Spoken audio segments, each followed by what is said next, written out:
The eyes, lupine eyes, eyes that were able to bore into the center of your soul. Rasputin was able to do something which physically altered people. We see again and again that he exercised this curious influence over the royal family, or rather over the Tsarina. He felt that he was being taken over by a higher force. The devil was something he was wrestling with inside his own mind, but found that it was overwhelming, that it was just too much.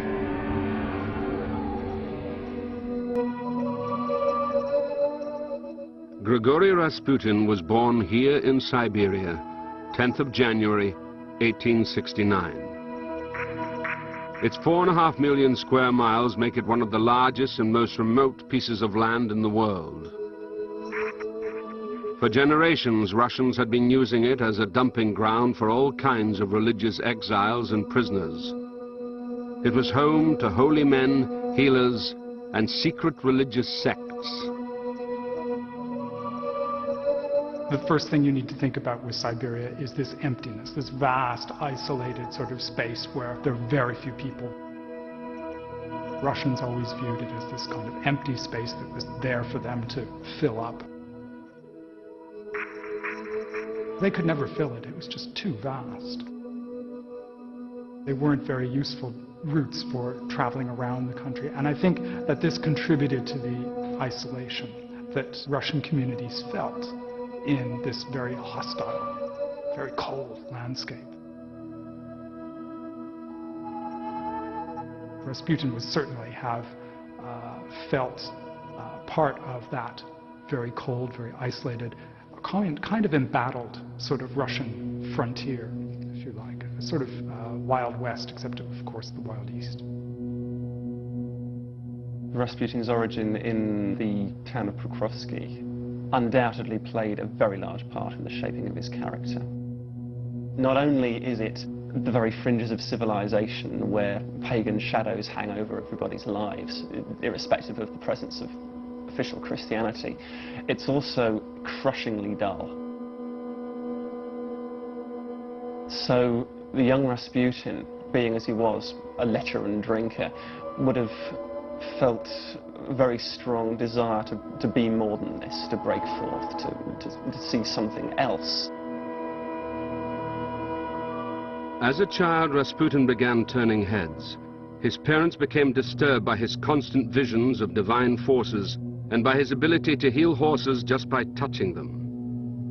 This was a time and a place that accepted magic and healing as a way of life, but many villagers were frightened of the child, convinced he had the devil in him. From fairly early on, I think he had a kind of reputation of a peculiar person in his village.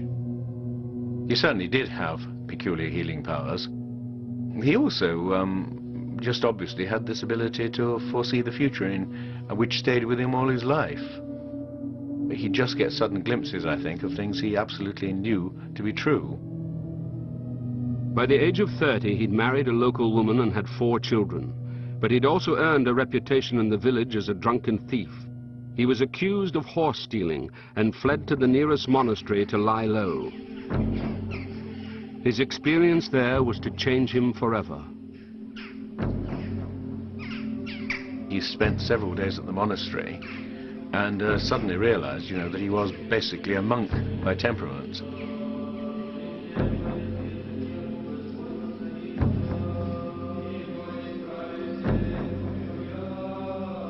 In the monastery, with his first contact with that ritualized form of religion, it must have been the opening of a door into a new world for him.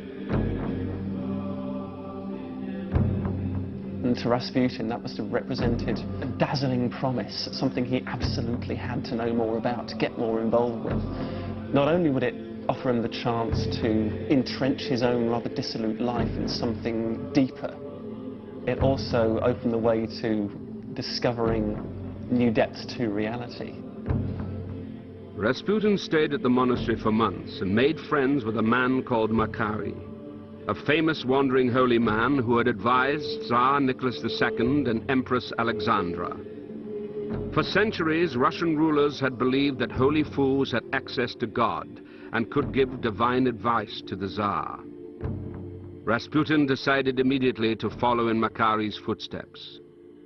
He does up and leave his wife and go wandering as a starets, a wanderer. He sees the opportunity to go and explore religion, to explore spirituality as his way of coping with that isolation. By traveling, moving on, so that everything around you is transient, you become closer to that which is eternal. He would go on long walks, long pilgrimages between places, suffer the assaults of mosquitoes in marshy swamps, stand motionless for hours on end. For months, Rasputin didn't wash, change his clothes, or touch his body with his hands, sometimes wearing iron shackles to increase the hardship. He certainly wandered way south to Greece, to Mount Athos, and he certainly went to Kazan in these wanderings, which lasted for 2 or 3 years. To begin with, you know, he was starved a lot of the time. Secondly, the sheer physical hardship of walking around a place as big as Russia, where you couldn't thumb a lift, must also have been tremendous. But the result of all this was that by the time he went back home, everyone in the village felt that there'd been a basic change in him.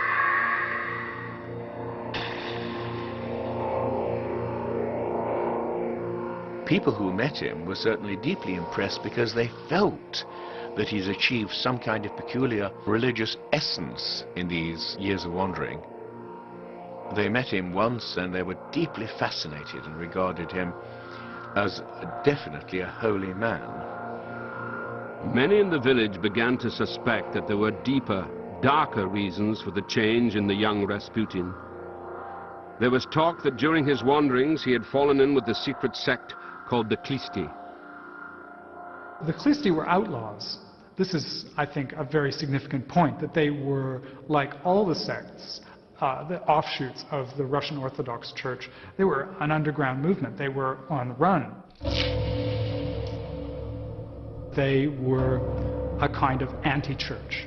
And I think that if Rasputin was going to go wandering in Siberia, he was definitely going to come up against them almost automatically. The Klisti had a very particular kind of worship that was nothing like the Orthodox Church. The Klisti gathered in crypts. Part of the service was dancing, and part of the service was flagellation. There were no priests, there were leaders who were laypersons. They would gather, they would sing, they would pray, and they would work themselves into a kind of frenzy, which they called radenia, or ecstasy. And in the process of doing that, they would begin to dance and whirl about and become almost drunk on spinning. They actually called it spiritual beer, this dancing, this whirling. They were not intoxicated on physical substance, but on the very Holy Spirit itself. They would prophesy, they would become possessed by this divine force, speak in tongues, that sort of strange ululation. They began strange feeling, like after narcotic. And more dancing, more feeling, dancing, non-stop dancing, and they felt that they changed.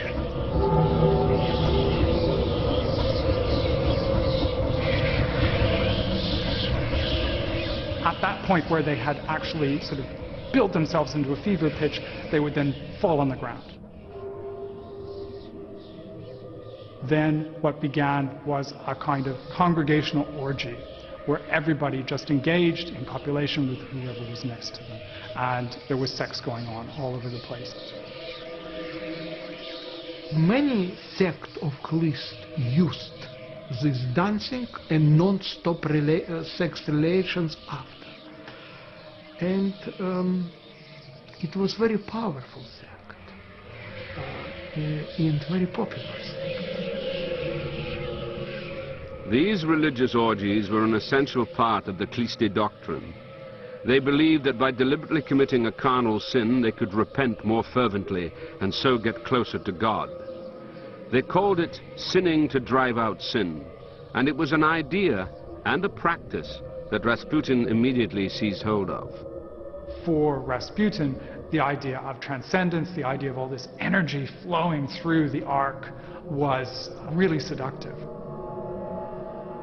These people were actually able to achieve peculiar mystical and religious states by going to these extremes. Now, I think that's what Rasputin had discovered. Extreme religious states that he was able to get into occasionally by going through what he felt to be sinful. Rasputin returned to Pokrovskaya and built a chapel in a pit beneath his house.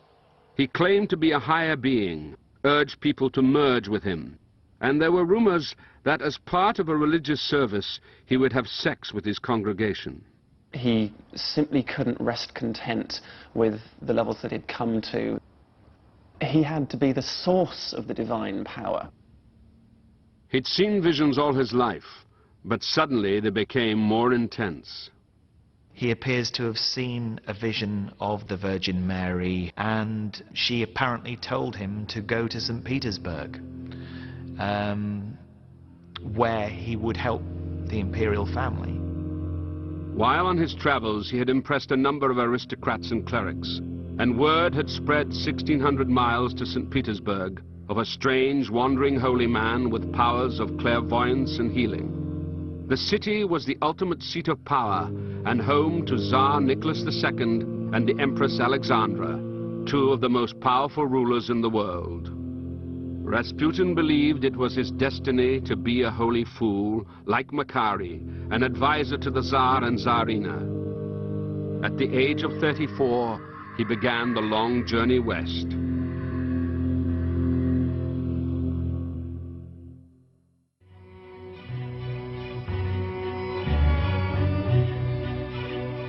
By 1903, word had reached St. Petersburg of a powerful mystic from Siberia with luminous wild eyes and a maniac stare.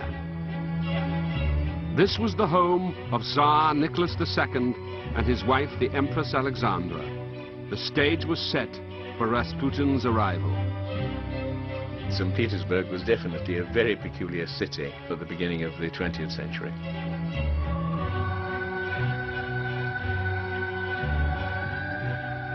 The whole place was absolutely feverish with a peculiar mysticism.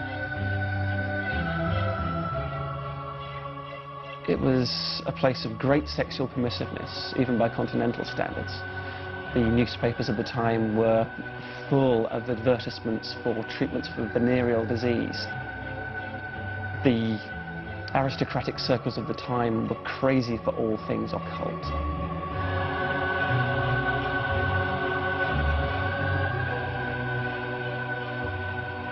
This was a time of seances, Ouija boards, all sorts of theosophic and occult thought. So when news began to circulate that there was a mystical type with healing powers, the doors were open to Grand Dukes and Duchesses and to acquaintances of the Tsar himself. While traveling through Russia, Rasputin had secured a letter of introduction to the Tsar's father confessor. He became convinced that Rasputin was a clairvoyant and immediately introduced him to a fanatical monk called Iliador and a powerful bishop called Hermogen. Bishop Hermogen was one of the most widely loved and liked men in St. Petersburg, and he had a tremendous influence. Iliador was shocked by Rasputin's filthy appearance and pungent smell, but Hermogen saw this as evidence of his natural wisdom.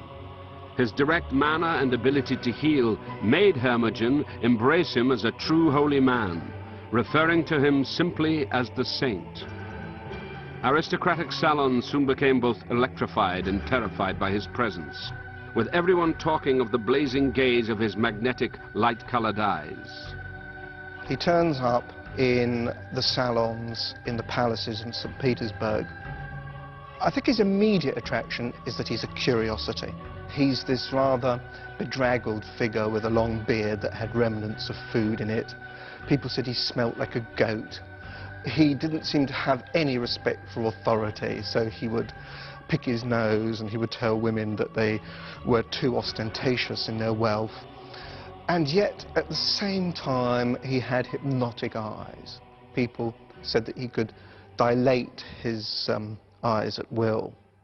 All sorts of society ladies found a magnetic charm, even perhaps a sexual attraction, simply in his physical appearance.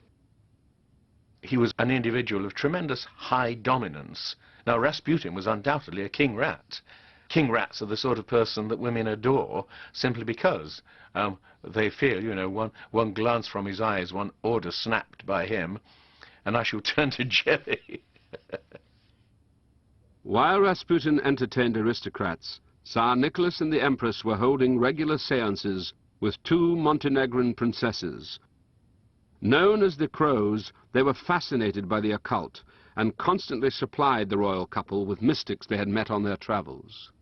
Alexandra was a very, very superstitious woman, and she had been through the mill with various kinds of mystics and holy men and so on before Rasputin came on the scene.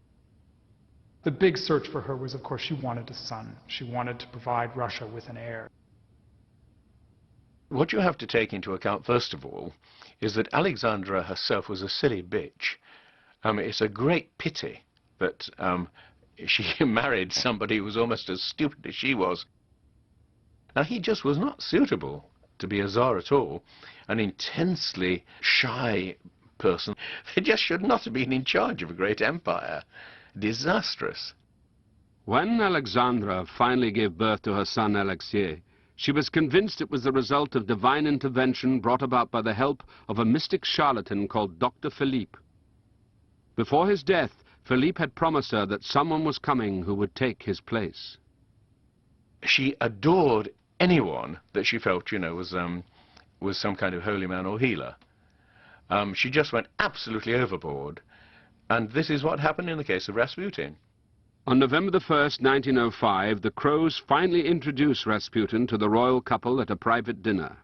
That night, the Tsar noted in his diary, "We have made the acquaintance of a man of God named Grigori." They needed simple peasant types, who they thought were more holy than cosmopolitan St. Petersburg people, to buttress their regime. So they were automatically on the lookout for wanderers who had the touch of God, who might sanctify their power. And of course, once the Tsarevich had been shown to be hemophiliac, they supposed that a holy man could cure him. After years of waiting for a son and heir, the Tsarevich Alexei's fatal condition was a personal tragedy for the royal couple and threatened the stability of the entire Russian dynasty. The illness was kept a state secret, but on a later visit to the palace, Rasputin boldly asked to see their son. What happened next was to secure Rasputin's position as one of the most important figures in Russian history. It was really quite a remarkable occasion. He asked if he could pray over their son, and at the same time he seemed to know what was wrong with him.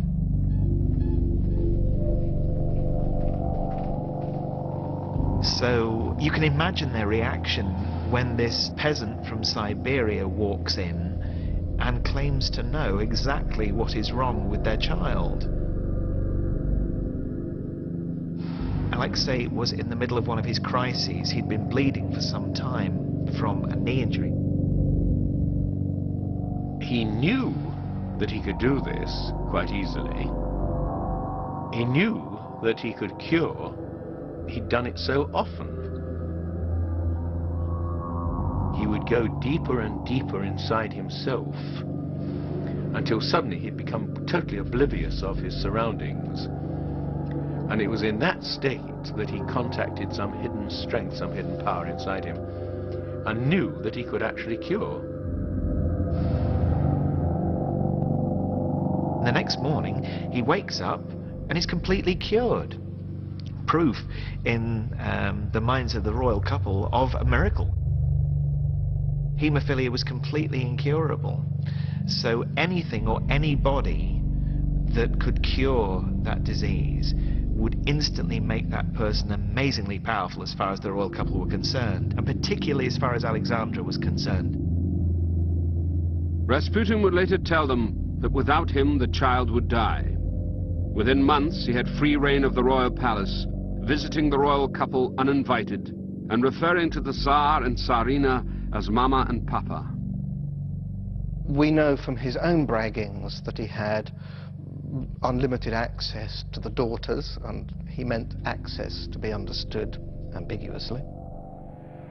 We know that he met the Empress on an almost weekly basis and could be summoned to her at all times of day and night. So he was an intimate, a confidant. He treated Tsarina herself. Tsarina was incredible, nervous person. And Rasputin was the only man who was able to take off her headaches, who gave her opportunity to relax.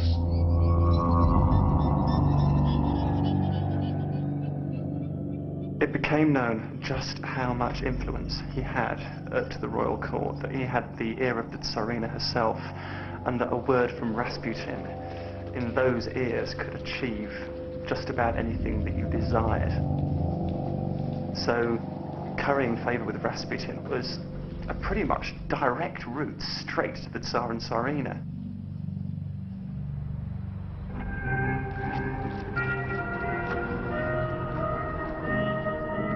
Rasputin moved into this apartment in Gorokovaya Street.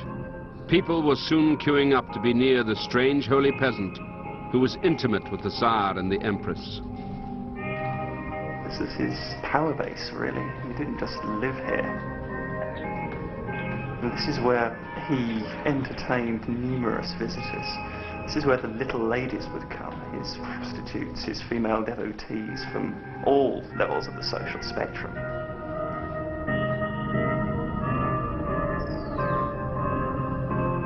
He called them his fools, those who needed to be educated to see the spiritual light.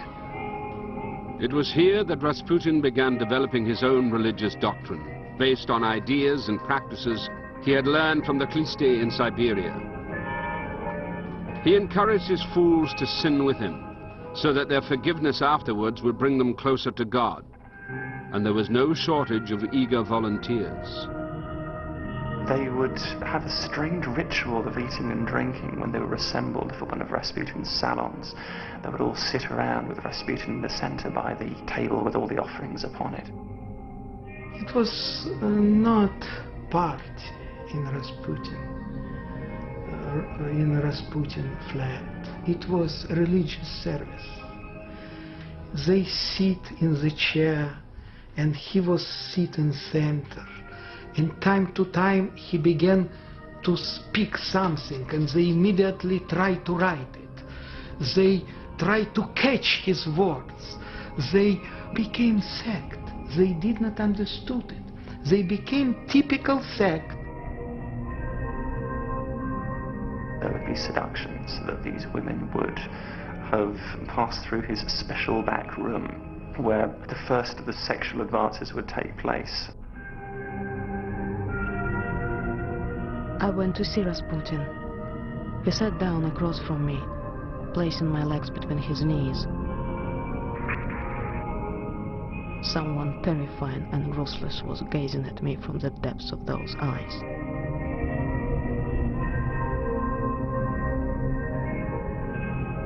Without sin there is no life, because there is no repentance. And if there is no repentance, there is no joy. You want me to show you what sin is?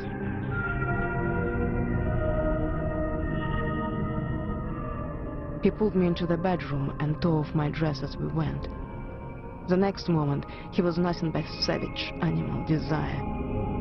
The last thing I remember is his tearing off my underwear. Then I passed out. I woke up and found myself lying on the ground, torn and defiled. One disciple, Olga Lokhtina, became convinced that Rasputin was Christ and that she was the Holy Virgin.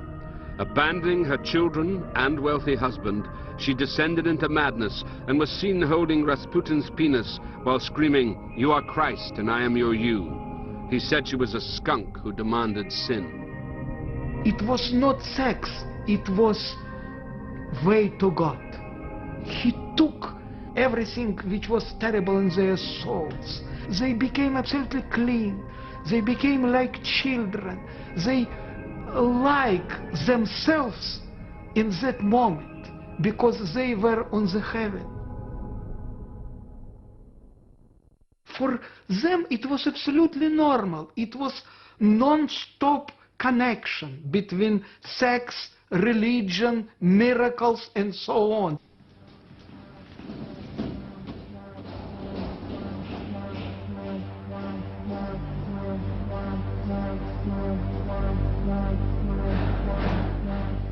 But outside the apartment, Rasputin was making enemies. Senior politicians heard rumors that the new friend of the Empress was not to be trusted.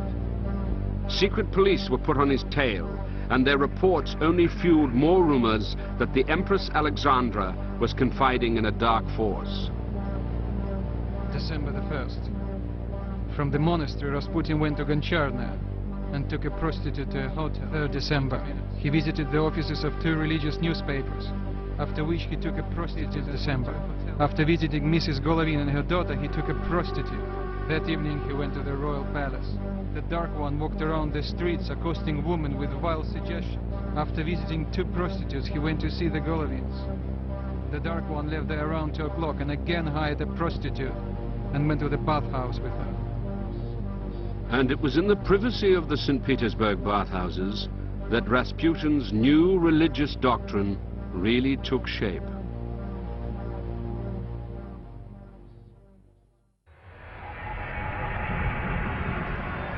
A team of secret police officers had been appointed to keep watch on Rasputin day and night. Increasingly, he was seen entering bathhouses with both aristocrats and prostitutes. For Russian peasants, bathhouses were places of magic and superstition. Most Siberians were born in one, and there were places to conjure spirits, both good and evil.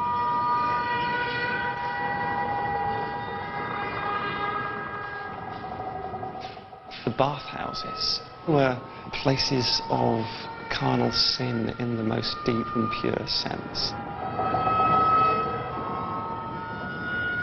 These are wet, moist wombs, and here people come into contact with the spirituality of the flesh, the worship, the adoration of that which is carnal.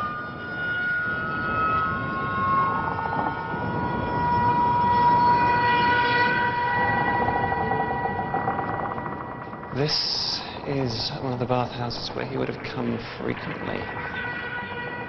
To Rasputin's mind, these were places where he would come to conduct a particular kind of holy service. You see, Rasputin had a peasant's mentality in many ways, and he dealt with the devil exactly as you deal with a Siberian wolf. He was hunting the devil down on the devil's own turf.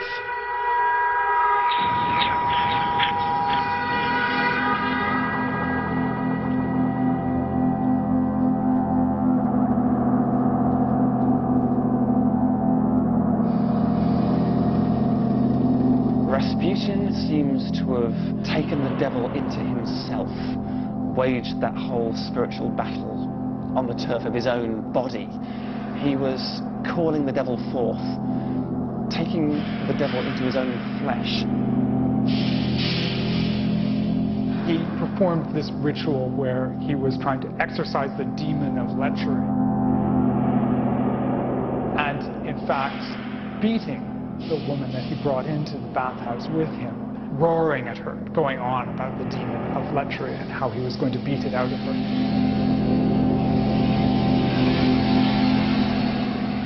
Then, afterwards, they copulated, they fucked.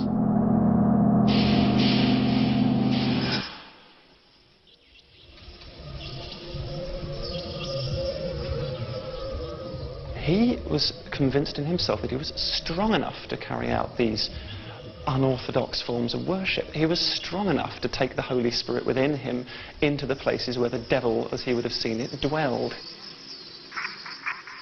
These escalating battles with the devil soon started to take their toll. He was seen leaving the bathhouses, talking wildly with himself. It was conversation with devil on the street. Devil for him was a real person, and he had non-stop conversation with him. He's on this spiritual journey, and he thinks he can drive out sin by sinning.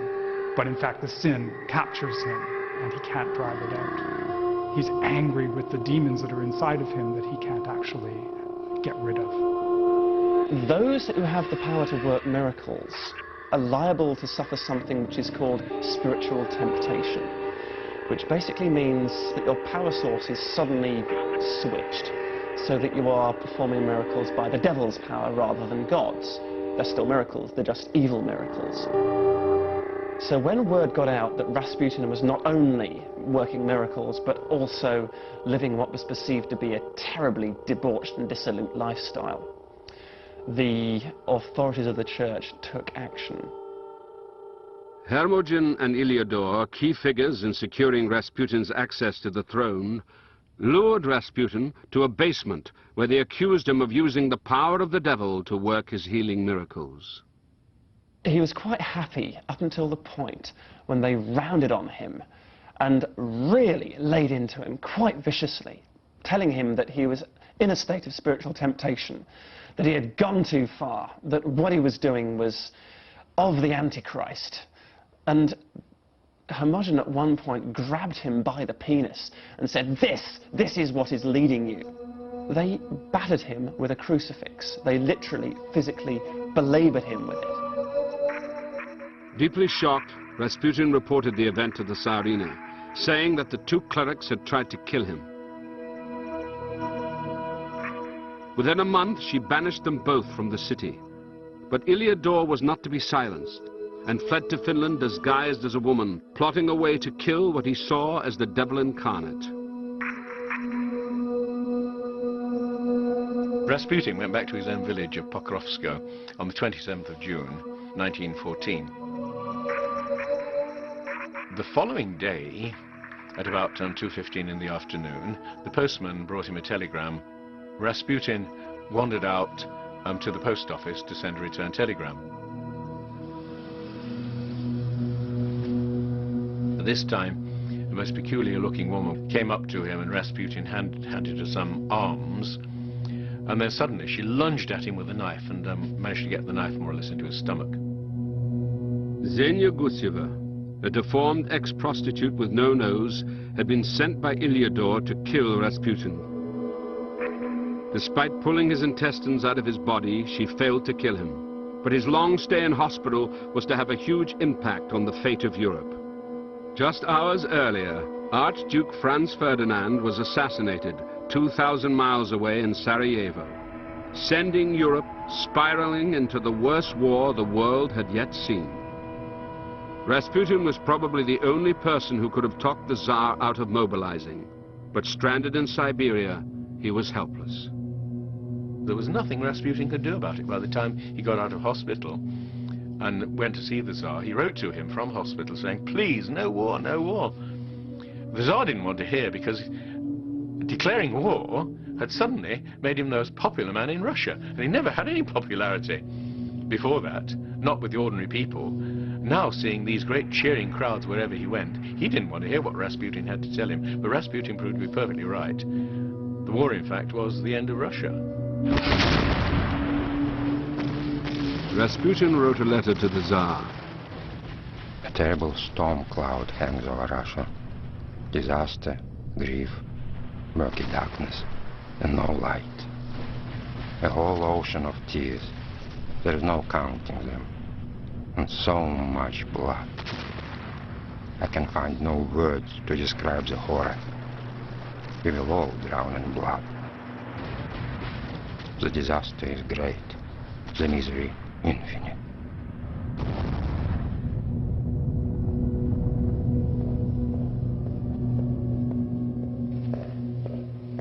Rasputin returned to St. Petersburg more powerful than he'd ever been. The Empress summoned him to the palace and asked his advice on the war effort. Of course, when the war started and the Tsar went off to the front, then quite suddenly Rasputin, in a sense, became Tsar. With her husband away from home, Alexandra became increasingly dependent on Rasputin, becoming convinced that the safety of her family was entirely in his hands. He began regularly advising her on affairs of state and the war, advice that she duly passed on to Nicholas at the front. In the space of 2 years, Rasputin oversaw the appointment of 4 prime ministers, 4 war ministers, and 6 ministers of the interior. Rasputin was, in many ways, behind a desk. He was hiring and firing ministers. He not only moved in circles of power, he created circles of power according to who was on side and who wasn't. Nearly all Rasputin's interference in politics was a disaster.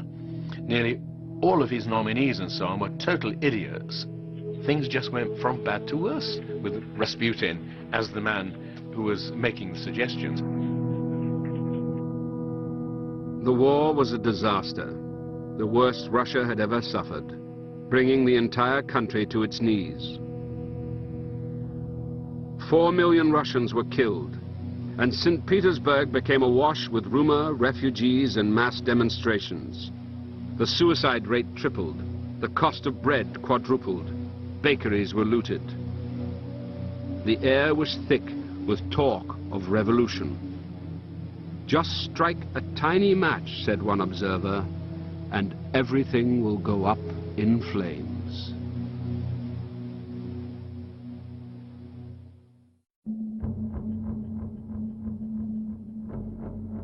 By 1914, St. Petersburg was the capital of a nation at war.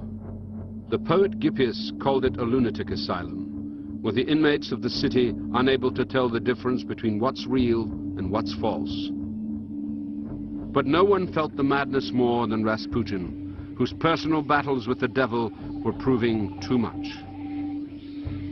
His health began to break down, and that when his health began to break down, he ceased to have this healing ability that he'd had.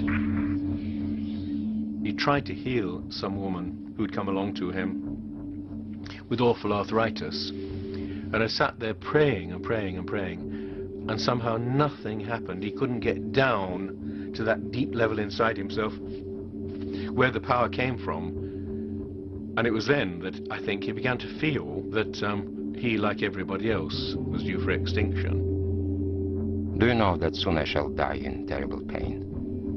God has sent me to be sacrificed, to save our dear sovereign and holy Russia.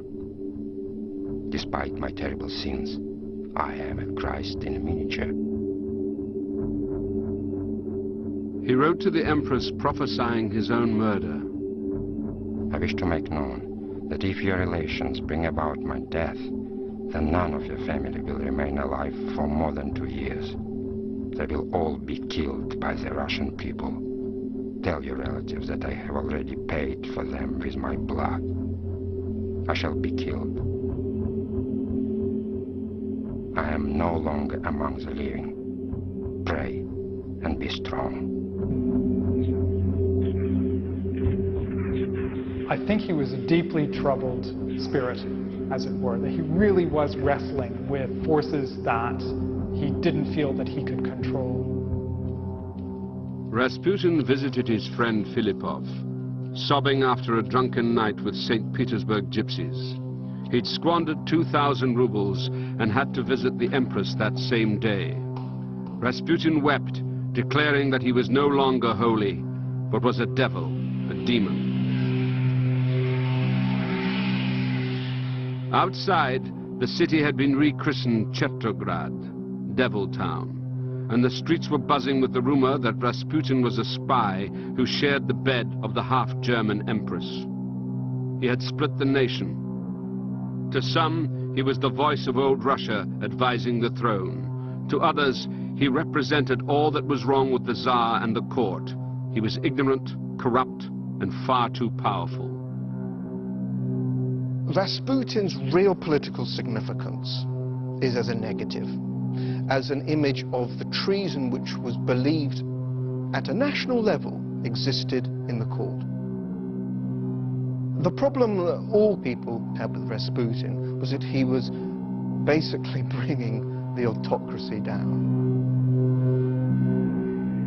They thought that they could still salvage the divine principle of autocracy, of Russian nationalism which went with it, so long as they could get rid of this malevolent influence. Finally, a fanatical politician called Purishkevich made a sensational speech in the state parliament, naming Rasputin as a dark force. A rascal, a Chlist, a dirty illiterate peasant is playing with our churchmen. What abyss are they taking us into? I want to sacrifice myself and kill this vile creature. Evil comes from those dark forces, from the influences headed by Rasputin, the evil genius of Russia. The next day, he received a telephone call from a young aristocratic bisexual called Felix Yusupov. Felix Yusupov was one of the richest men in Russia, probably the richest, and immensely good-looking. He was a dandy and a well-known homosexual who had, it seems, had homosexual relations with Rasputin. Convinced that Rasputin had become the satanic power behind the throne, Yusupov and Purishkevich approached the Tsar's cousin, Pavlovich. Together, the three men hatched a plot to salvage the royal dynasty. Yusupov's account of how he killed the mad monk of Siberia has become the ultimate Rasputin legend. On the day of Rasputin's death, Yusupov had asked him to go around there at an odd time, midnight, to meet his wife Irina, who was known as one of the most beautiful women in St. Petersburg. They waited until the secret police had stopped hanging around Rasputin's apartment, and then they went to pick Rasputin up in a car, and they took him back to the Yusupov palace.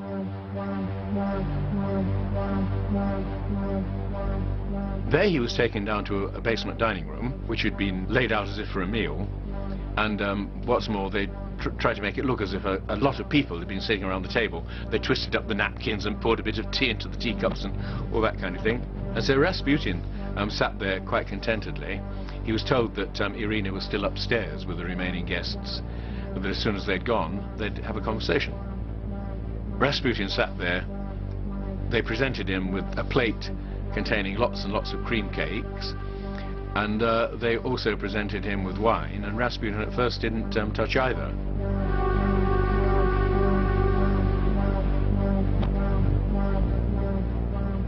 Then finally Rasputin got a bit bored with all this and proceeded to eat the cakes and to swig down the wine. Now there was enough cyanide both in the wine and the cakes to kill most people.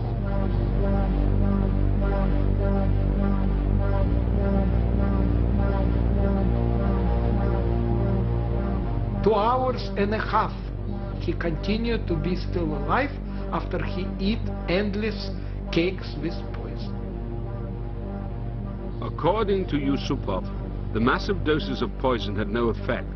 He started to believe that Rasputin was being protected by demonic forces. Panicking, he ran back upstairs, borrowed a revolver, and returned to confront him. You would expect Rasputin to do something violent then, or at least to plead for his life. He did neither, apparently just stood there, while Yusupov let off a shot at him and Rasputin sank to the carpet. They were upstairs celebrating the death of Rasputin, but Felix couldn't shake the idea that something might be wrong. He opened the door and saw the body which was on the floor, but when he began to see, he saw how one of Rasputin's eyes a little bit began to open. He was still alive. Back from the dead, Rasputin tried to throttle Yusupov, who broke free, started screaming, and fled upstairs. The doctor who had supplied the cyanide fainted in terror. Then they went back downstairs, and to their horror, Rasputin wasn't there anymore. And then they found that he crawled up a flight of stairs out of the room and was crawling across the courtyard in the snow. Out in the courtyard, Yusupov fired twice at point-blank range, but Rasputin kept going, shouting back that he was going to tell the Empress. Then the Tsar's cousin, Pavlovich, fired 2 more shots, hitting him squarely in the back and then the head. Yusupov ran over in hysterics and began bludgeoning the body with a metal kosh. The shot, poisoned, bloody, but still not quite dead Rasputin is bundled up, stuffed into a car and driven many miles out in the ice and snow to a bridge on the outskirts of Sankt Petersburg. By 5 in the morning, the conspirators were stuffing Rasputin's body through a hole in the ice, hoping that the current would drag it out to sea. But 2 days later, a grotesque frozen corpse was pulled from the river. The superstitious of St. Petersburg flocked to the site, scooping up water that the dead man had lain in. An autopsy found water in his lungs, suggesting he was still alive when thrown into the river. Yusupov promptly wrote an account of his battle to kill the devil. They prefer to create legend about devil. They gave him cakes, they continued to be still alive, they shot him, they continued to be still alive, and devil returned and tried to kill one of them, but they shot him. 5 men shot the only, not mujik, not peasant, but devil. His body was buried, then dug up and burnt at a roadside. Just as he'd predicted months earlier, his own death at the hands of the Tsar's relatives led to the complete annihilation of the royal family. Within 12 months of his murder, Nicholas, Alexandra, and all 5 children were gunned down in a Siberian cellar. Rasputin's friends were shot by firing squad. Civil war broke out, and the nation imploded. I think he was a holy man in the fullest sense of the word. All of these other things, the seductions and so on, can be explained as a part of his peculiar obsession with getting rid of sin through sin. For Russia, Rasputin continued to be full of fantastic hypnotic forces, who was really, in many moments of his life, he was Superman. He was a simple man who liked liquor, was a good lecher, and who liked the influence he had over people of a higher social status than himself. So he was an adventurer. No one can be sure whether Rasputin was simply a misunderstood peasant or a devil in the flesh. Whatever the truth, his image has become a modern icon of evil and darkness. Russia's own holy devil.